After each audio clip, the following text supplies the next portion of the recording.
अस्सलामुअलैकुम, कैसे हैं आप सब?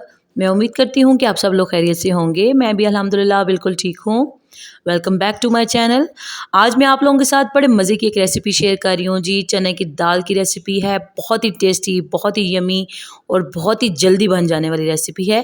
तो आपने वीडियो को स्किप नहीं करना, एंड तक वॉच करना है, तभी आपको पता चलेगा कि मैंने ये रेसिपी कैसे बनाई है। अच्छा, एक और बात जो मुझे आप लोगों से करनी है, मैंने चेक किया है कि मेरी वीडियोस कितने परसेंट लोग सब्सक्राइब देख रहे हैं और कितने परसेंट अनसब हैं। तो मुझे पता चला कि 93% लोग जो हैं वो अनसब्सक्राइब्ड हैं। तो काइंडली आप मेरे चैनल को सब्सक्राइब भी किया करें जिस वक्त आप वीडियो को देख रहे होते हैं। Let's start the recipe. इसके लिए मैंने हाफ़ केजी के करीब चने की दाल ली थी। इसको मैंने 10 से 15 मिनट तक वेट दे के अच्छी तरह से बॉईल कर लिया है। उसके बाद मैंने 2 मीडियम साइज़ के प्याज लिए हैं, उनको बिल्कुल बारीक सा चॉप किया है। और साथ मैंने 2 अदद बिल्कुल मीडियम साइज़ के टमाटर लेके उनको भी बिल्कुल छोटा-छोटा सा काट लिया था, ठीक है। इसके बाद जो मैंने ड्राई स्पाइसेस लिए हैं उनमें मैंने 1 चम्मच नमक लिया है, आधा चम्मच से थोड़ा ज़्यादा मैंने हल्दी ली है, 1 चम्मच से थोड़ा कम मैंने पिसी हुई लाल मिर्च ली है। इसके बाद मैंने थोड़ा-सा ज़ीरा लिया है टेस्ट के लिए और आधा चम्मच मैंने कुटी हुई लाल मिर्च ली है। थोड़ा-सा ये मैंने चाट मसाला लिया है और 1 चम्मच भर के मैंने सूखा धनिया का पाउडर लिया है, ठीक है। ये सारे स्पाइसेस आपने इसमें डालने हैं। इसके अलावा जो कुछ भी डालना होगा वो मैं आपको साथ-साथ बताती रहूँगी। अब सबसे पहले आप एक पैन ले लें, एक कढ़ाई ले लें या आप एक देचका लेते हैं, जो भी आपका दिल करता है आप ले लें और उसके अंदर आप आधा कप से थोड़ा ज़्यादा ऑयल डाल लें, ठीक है। ये थोड़ा भुना टाइप सा सालन होता है तो इसमें ऑयल थोड़ा अच्छा लगता है ज़्यादा ही। अच्छा, अब यहाँ पे आपकी मर्ज़ी है, अगर आपको तरी ज़्यादा चाहिए तो आपने ऑयल की जगह घी का इस्तेमाल करना है, तब सालन के ऊपर तरी ज़्यादा आएगी। उसके बाद जो मैंने प्याज काट के रखे हैं वो सारे मैं इसके अंदर डाल दूँगी और इनको अच्छी तरह से 4 से 5 मिनट तक फ्राई कर लूँगी, भून लूँगी। ये देखें। अच्छा, शुरू में फ्लेम मैंने हाई रखा है। इसके बाद जब मैं इस फ्लेम को लो करूँगी तो वो मैं आपको बता दूँगी। आपने चम्मच कंटिन्यूअसली चलाना है, नहीं तो प्याज जल जाए। बहुत ही मज़े का सालन बनेगा इंशाल्लाह और आपने ये रेसिपी फ़ॉलो करनी है, आपने ज़रूर इसको ट्राई करना है। इसके बाद मैंने इसके अंदर 1 चम्मच भर के लहसुन का पेस्ट डाल दिया है। आप अगर अदरक का पेस्ट डालना चाहते हैं तो वो यहीं पे आपने लहसुन और अदरक का पेस्ट दोनों डाल देना है। मैं क्योंकि अदरक पाउडर यूज़ करती हूँ तो इसलिए मैं सिर्फ लहसुन का पेस्ट डाल रही हूँ, ठीक है। इसके बाद आपने 4 से 5 मिनट तक के लिए अच्छी तरह से इसको भूनना है, जितनी देर में इसका कलर थोड़ा गोल्डन ब्राउन से ना हो जाए और चम्मच आपने चलाते रहना है कि प्याज जल ना जाए। इसके बाद मैं इसके अंदर खुश्क खड़े मसाले डाल रही हूँ। 1 अदद मैंने इसके अंदर दालचीनी का टुकड़ा लिया है, 1 मैंने इसके अंदर बड़ी इलायची डाली है। इसके बाद मैंने इसके अंदर 4-5 लौंग और 4-5 ही काली मिर्चें साबुत डाली हैं, ठीक है। आपने बिल्कुल ऐसे ही सारे स्पाइसेस ऐड करने हैं। ये देखें, ये ड्राई स्पाइसेस मैंने इसके अंदर ऐड कर दिए हैं, सॉरी खड़े मसाले। अब इनको मैं अच्छी तरह से मिक्स करूँगी और टोटल आपने इसको 4 से 5 मिनट तक फ्राई करना है ओवरऑल। इतनी देर में प्याज का कलर अच्छा सा गोल्डन ब्राउन सा हो जाएगा।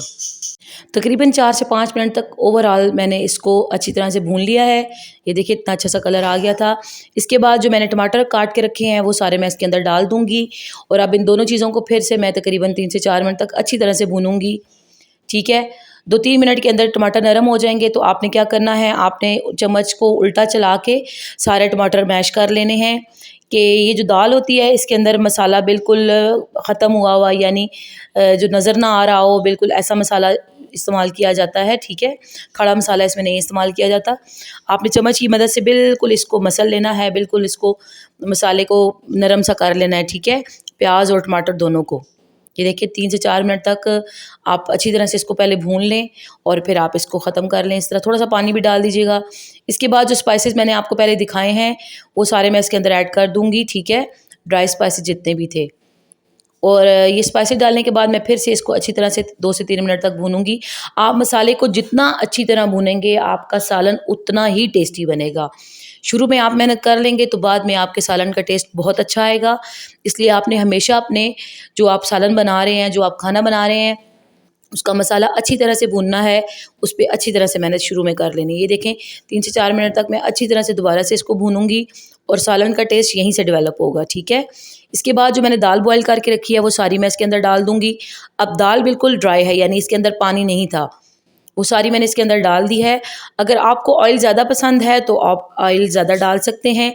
मुझे बहुत ज़्यादा नहीं चाहिए था सालन में ऑयल, तो मैंने आधा कप से थोड़ा सा ज़्यादा ऑयल लिया है, ठीक है। अब दाल डालने के बाद दोबारा से आपने अच्छी तरह से इसको थोड़ी देर के लिए भूनना है, ताकि जितना भी मसाले हैं उनका सारा टेस्ट इस दाल के अंदर आ जाए। यहाँ पे आप देखें कि मैं दाल को अच्छी तरह से 4 से 5 मिनट तक फ्राई करूँगी, यानी भूनूंगी, लेकिन ये दाल बिल्कुल भी नहीं टूटेगी। इसकी मेन वजह ये है कि अक्सर लोगों से दाल अच्छी तरह बॉयल नहीं होती, वो बहुत ज़्यादा उसको बॉयल कर लेते हैं और जब उसको पका रहे होते हैं तो वो बिल्कुल लई बन जाती है या वो बहुत ज़्यादा गल जाती है। तो इसके लिए आपने ये करना है कि जब आप दाल पकाने लगें तो आपने उसको पहले से 15 से 20 मिनट तक भिगो के रखना है अच्छी तरह। उसके बाद आपने उसको कुकर में अगर आप बना रहे हैं तो आपने सिर्फ़ और सिर्फ 15 मिनट वेट देना है। अगर आप किसी देचके वगैरह में बना रहे हैं तो फिर आप उसको आधा घंटे तक वेट दें, तो आपकी दाल बहुत अच्छी तरह बनेगी। ये देखें जी। अच्छा, इसके अंदर जो मैंने पानी डाला है ये वही पानी है जो दाल को बॉयल करने के बाद बच गया था। मैंने वही पानी यहाँ पे यूज़ किया है और वो तकरीबन 1 कप था। इसके बाद मैं थोड़ा सा इसके अंदर ये लीमू भी निचोड़ दूँगी, आधा चम्मच से भी थोड़ा कम ही था टेस्ट के लिए। मैंने पानी डालने के बाद मैंने इसको कवर किए बगैर तकरीबन 5 से 7 मिनट तक पकाया है और ये देखें जी, ये इस तरह की दाल बिल्कुल रेडी हो चुकी है। ये है जी फाइनल लुक। अब मैं इसके ऊपर थोड़ा-सा 3-4 जो सब्ज़ मिर्चें थी उनको बिल्कुल बारीक-बारीक सा काट के इसके ऊपर डाल दूँगी। बड़ा अच्छा-सा टेस्ट आएगा इसके साथ भी। आप सब्ज़ धनिया भी डाल सकते हैं, अगर आपको अदरक पसंद है तो यहाँ पे आप अदरक भी डाल सकते हैं इसके ऊपर। ये देखिए जी, ये बिल्कुल तैयार हो चुका है सालन और बहुत ही टेस्टी था। जिसने खाया है उसने कहा है कि बहुत ही मज़े का बना है, बिल्कुल डिफरेंट सा टेस्ट है इसका। बहुत ही जल्दी बन जाने वाला सालन है, बहुत ही टेस्टी भी है। आपने लाज़मी इसको ट्राई करना है। और जिन लोगों से चने की दाल अच्छी तरह नहीं पकती, अगर वो मेरी रेसिपी से बनाएंगे तो इंशाल्लाह बहुत ही टेस्टी बनेगी। अगर आप मेरे चैनल पे नए हैं और आपने अभी तक इसको सब्सक्राइब नहीं किया तो काइंडली वीडियो देखते साथ ही आपने इसको सब्सक्राइब भी करना है। और मेरी वीडियो अगर आपको पसंद आ गई है तो आपने इसको लाइक भी करना है। और आपको अगर कोई भी मेरी वीडियो देखनी है तो आप मेरे चैनल पे जाके देख सकते हैं, उस पे सारी रेसिपीज़ मौजूद हैं और इंशाल्लाह मैं अच्छी-अच्छी रेसिपीज़ शेयर करती रहूँगी आपके साथ। Thanks for watching.